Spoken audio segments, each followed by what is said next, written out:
Hey Pisces. Okay, the Four of Pentacles, or Four of Coins. So, Pisces, you're in a situation where there's a little bit of a struggle here, or you're dealing with a situation. The Four of Pentacles is a possessiveness. It's a frugality. It's not wanting to wear your heart on your sleeve. It's not wanting to give out love. Doesn't mean that you're not dating. Doesn't mean that you're not, missing the past. It does, however, mean that I don't think you're taking a leap of faith forward to move into any direction, even, past or present, just because the Four of Pentacles is hanging on to something very tightly and not wanting to give it away. And that very much symbolizes I'm not wearing my heart on my sleeve. I'm not putting myself out there to get hurt again, whether it's past or present. So I feel like for some of you, this is a past relationship that you don't want to get hurt again in, and so you're not sure what to do. So you're feeling very possessive over it. Like, they're telling you that that this is somebody that you will reconnect with, or that the chapter isn't closed, but you're not sure that you're ready to go there now because all it has been is a lot of hurt. Okay. And you've dealt with enough struggles and hurt, and you're not sure that you want to go back there. But at the same time, even if you are meeting people, or even if that's something you're thinking about doing, or you're getting out there and you're dating, you are definitely not going, ooh, he or she is the one. You're kind of like not putting your emotions out there. It's more of just, let's go have dinner, let's have fun, maybe friends with benefits, whatever the situation is. This is definitely not in the pursuit of a major relationship, but not going back to the past just yet either. Now, right here you have the light, okay? And this is basically energy feeds light and feeds the journey. So, don't proceed in a direction without hesitation. So if you want to make this work with the past, then proceed, but you can do it cautiously, but proceed in that direction. If you want nothing to do with the past again, then open yourself up to new love. Okay, the next card you have is your current position coming into the end of the month. You have the Ace of Swords. The Ace of Swords is power, clarity. It's seeing things for what they really are. It's recognizing, maybe a past situation that wasn't healthy, understanding what role you played, understanding what role they played. The Ace of Swords is somebody who, really is capable of seeing both sides now, and not, pointing the fingers, or not just saying, okay, well, it was this person's fault or the other person's fault. It's a kind of a breath of fresh air, okay? And it comes suddenly or unexpectedly. It's almost like a light bulb moment. And for some of you, it's going to be a light bulb moment of, I miss the past, or, they're going to come towards you like, hey, Pisces, I miss you crazy. There's a light bulb moment, a realization of some sort. Either this person from the past is truly the person I want to be with, or this will never happen. It will never work out. And I realize now there's been too much hurt or too much pain, and there's no way we could fix this or go back. The next card you have is how you're feeling coming into the end of the month. Now, this is kind of a similar energy to what I call like the putting your head in the sand, not wanting to pay attention to different things, because what you're thinking about right now and have been thinking about for a while is work, work, work, work, work.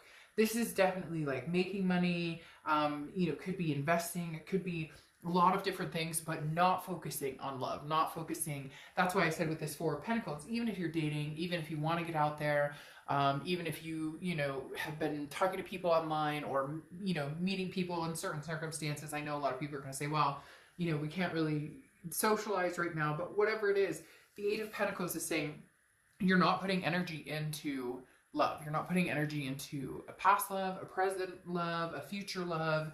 Your focus is, I have things to take care of. I can't deal with drama. I can't deal with stress. And a lot of you are really guarding your heart because you truly do have a connection with this person. You truly do love them. This light feels like eventually there will be a path led towards this person, this old person, or a new direction. And then these vines will kind of loosen up a little bit. The next card you have is your distant past. So over the past 5-10 years, could be throughout your childhood.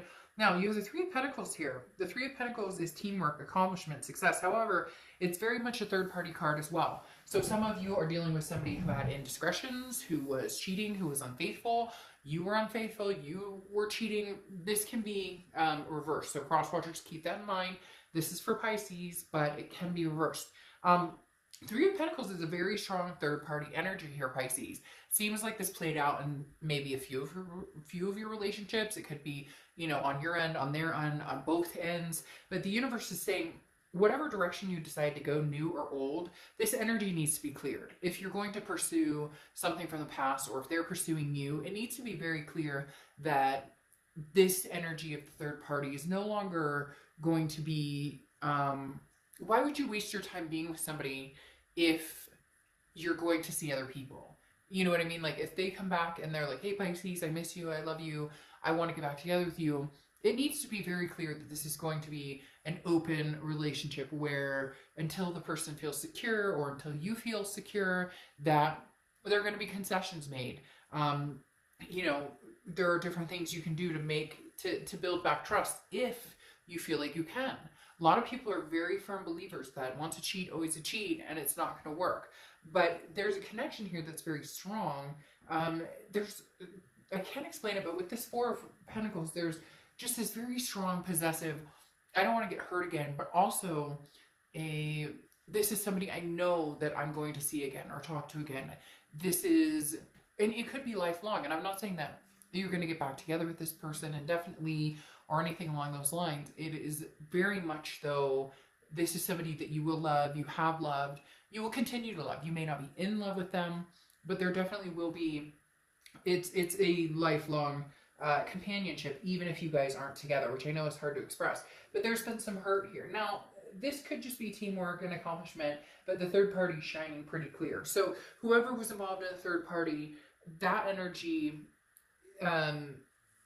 if you're going to make another go at this with this person, that energy needs to dissipate. And both of you need to agree that it can no longer be brought up. It can no longer be, you know, a source of pain. Now, you do have to understand that when certain circumstances like that happen, they need to be dealt with. And people can't expect somebody just to come in and be like, oh, it's okay, I trust you. Trust is built, and when trust is broken, it needs to be rebuilt.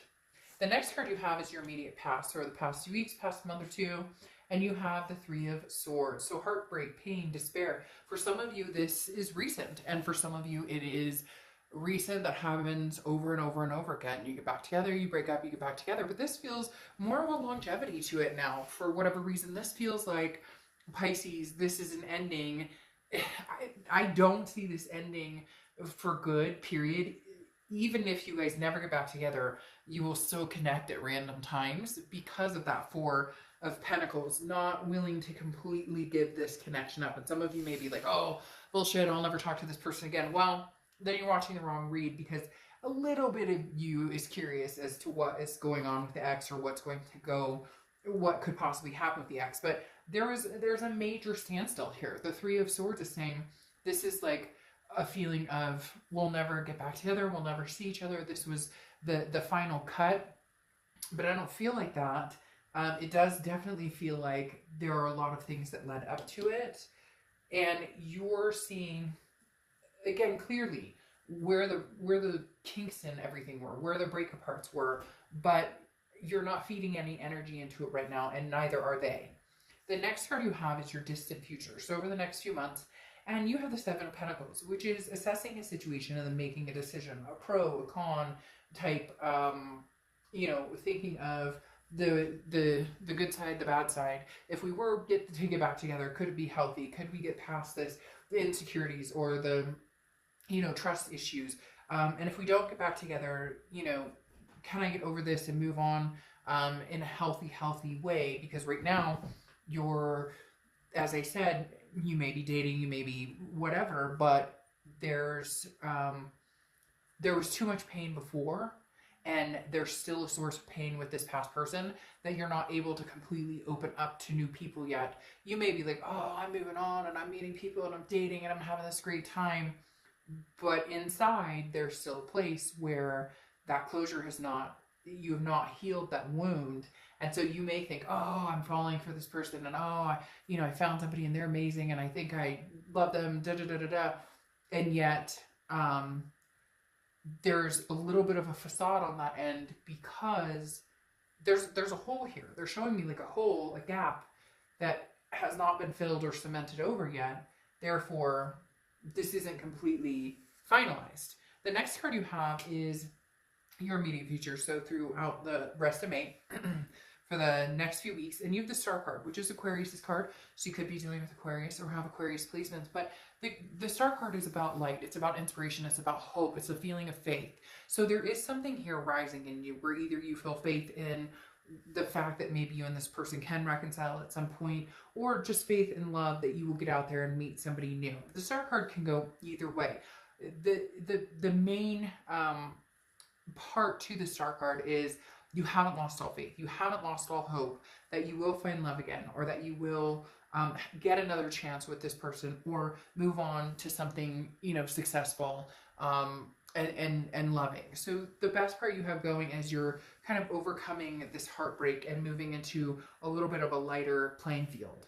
The next card you have is anything tangible. So this is where it gets interesting. Anything tangible throughout the rest of the month. And you have the Wheel of Fortune. The Wheel of Fortune is a turn of events. It's divine timing. It's the wheel is either going backwards or it's going forwards. Most time this is divine timing or unplanned changes that go back to either open the chapter again and, you know, get the closure and seal it for good, or returning back to the past to, you know, to a time of, you know, love, but worrying about the heartbreak. Is still not knowing if you can fully, you know, love this person, but knowing that the chapter's not over, or that the story's not completely over. The next card you have is anything you're feeling throughout the rest of the month, and you have the Devil. The Devil is Capricorn's card, so you could be dealing with a Capricorn or have Capricorn placements in your chart. The thing that goes on with the Devil, though, is toxicity, vices, you know, addictions, lies, cheating, you know, can be, you know, sex addictions. It can be downright just fighting, arguing, toxicity. The biggest thing about this is internal. This is if you say to yourself, well, if we get back together, if the wheel turns us back together and the Wheel of Fortune moves and does this, you know, 180 and we're going back, if you assume that it's going to be nasty or it's going to go back to a toxic place, then that's exactly where it's going to go.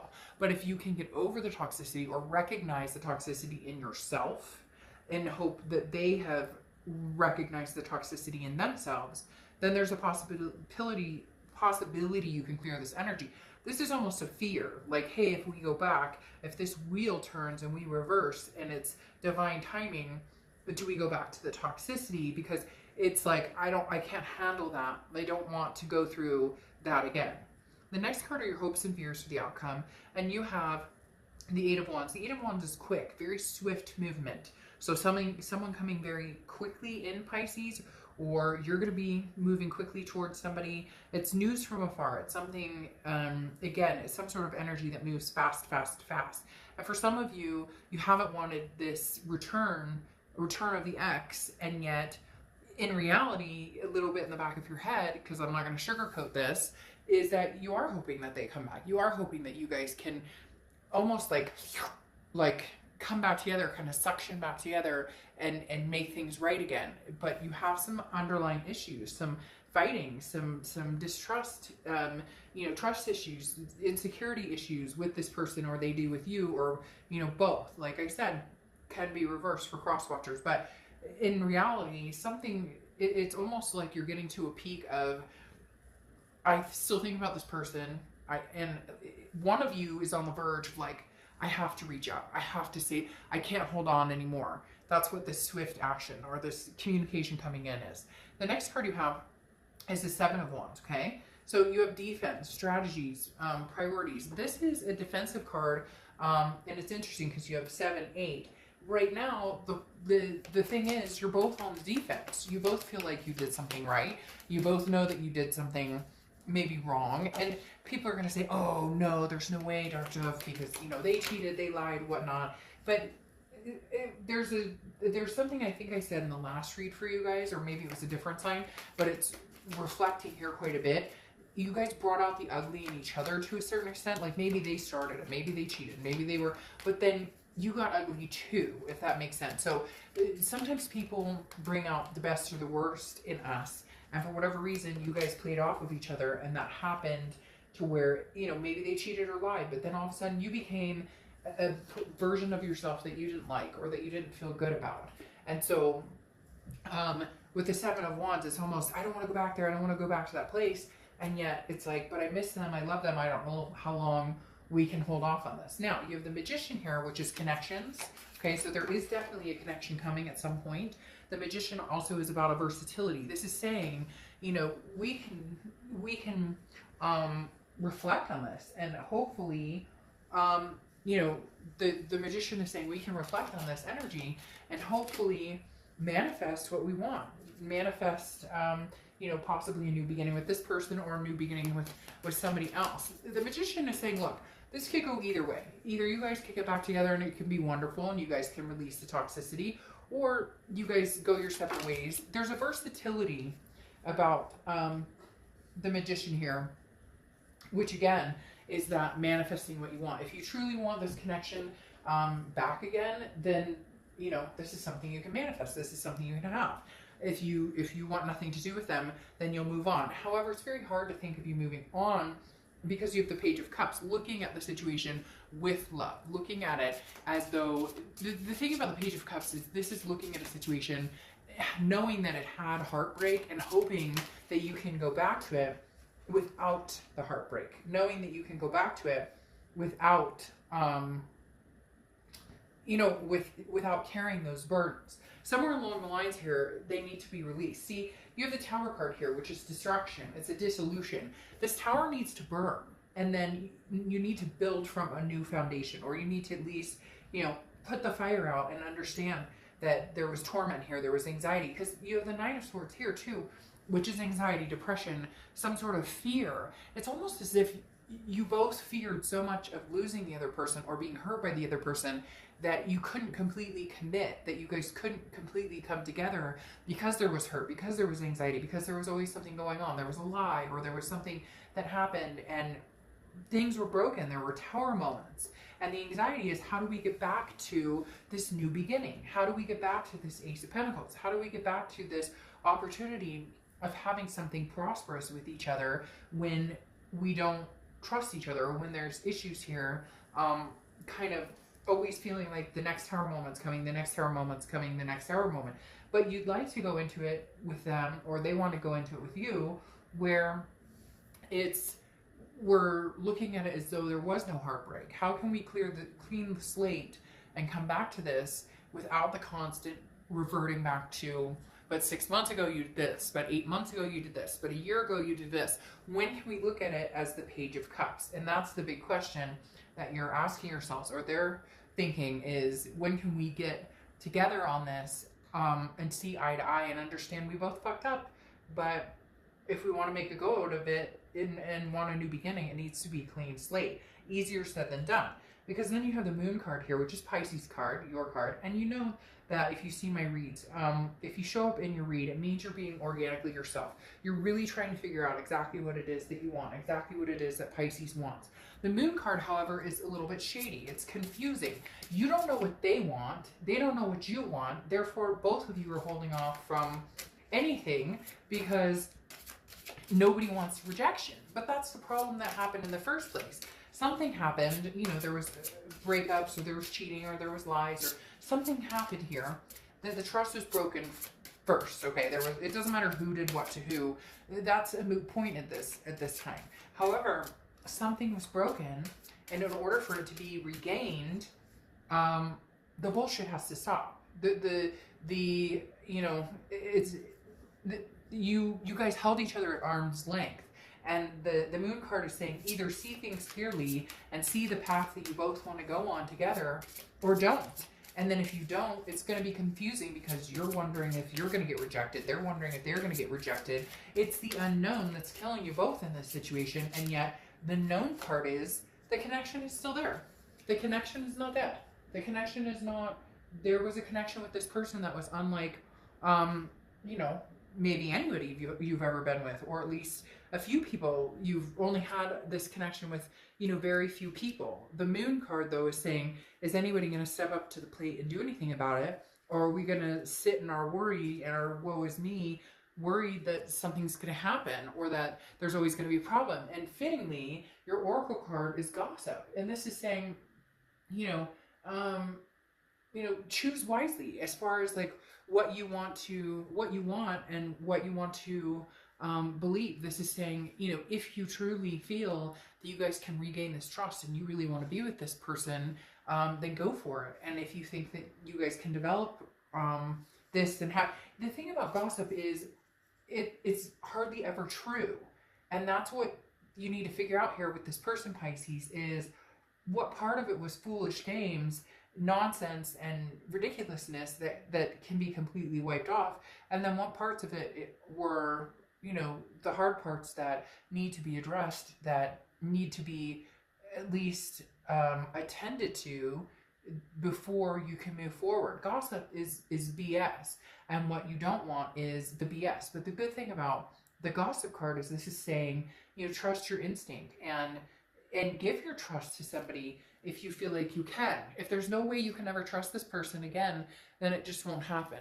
But the main thing here is you're both too nervous to make a move, so nobody's doing anything, and yet you guys miss each other. I mean, point blank, even if you're not in love with each other anymore, even if whatever the situation is, you miss each other. So who's making the move? Whose move is it, Pisces?